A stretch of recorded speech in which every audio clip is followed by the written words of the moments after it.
بندہ خدا وہ بچہ جو تربیت کے مراحل سے گزر رہا ہے،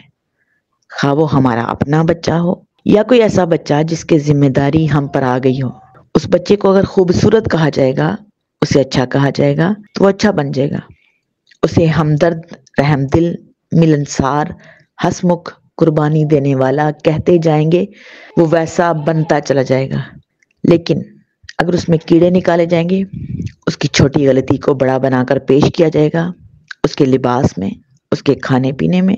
اٹھنے بیٹھنے میں، اس کے بولنے چالنے میں، اسے سونے جاگنے میں تنقید ہی تنقید کی جائے گی،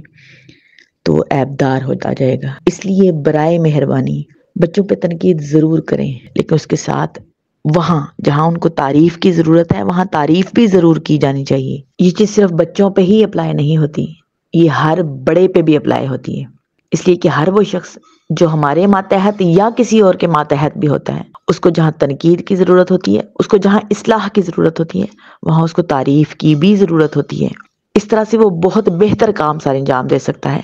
لیکن اگر اسے صرف تنقید کا نشانہ بنایا جائے گا تو بہت عرصے تک وہ اس طرح سے کام نہیں کر پائے گا۔